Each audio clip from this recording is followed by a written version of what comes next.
Hi, so let's start with for loops. This will be our first kind of loops we will learn in Python. Um, and to understand for loops, we first have to understand that there are data types in Python which consist of smaller elements. There are multiple examples of things like that. We will um, explore this topic shortly. But first, data type which can be used as an example of such a case we already have in our toolset, and these are strings. So strings can be thought of as things which contain letters, these smaller elements which are letters. So for example, a string hello contains 5 letters, H-E-L-L-O, right? So and we can check quite easily in Python whether something has some number of elements. There is a built-in function len, which stands for length, and if we give it an argument, it will output to us the number of elements of the argument. So in the case of hello, the number of elements is 5 because we have 5 letters. Of course, letter AL is present here twice, but it's counted as 2 elements because we have 5 separate letters in this word. Not all of the data types have length, so we cannot use function len on all of the data types. For instance, if we try to use it on the data type boolean, then we get type error. Object of type bool has no len, so the method length is not defined on this data type. Similar problems can arise with numbers.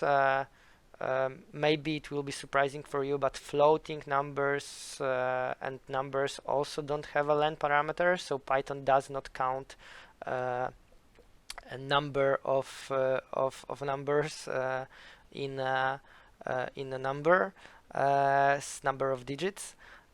So yeah,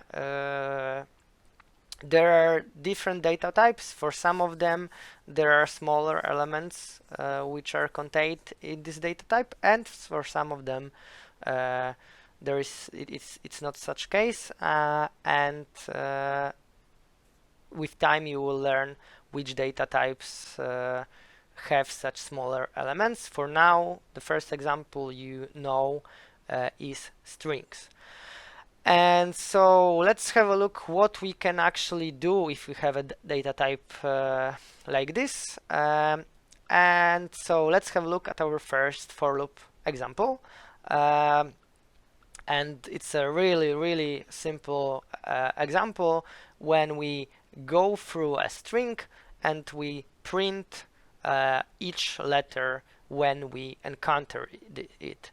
So basically, how the for loop works, well, it works as you could imagine, because it basically does what English meaning here would suggest. For x, in the word hello, print x. So when you go through this through elements of this object here, so x one by one becomes next element from this thing. So first x is equal to h, and Python executes this code. So it prints x, so it prints h. Then x becomes e, so Python prints e, and so on and so on. So you might say that this code is equivalent for Python something like this. Python checks first what is the first element of the word hello. It assigns this value to x and then prints x. Then it assigns the second value to x, second element to x, and prints x. So this part happens here, and this part is happening over and over again here.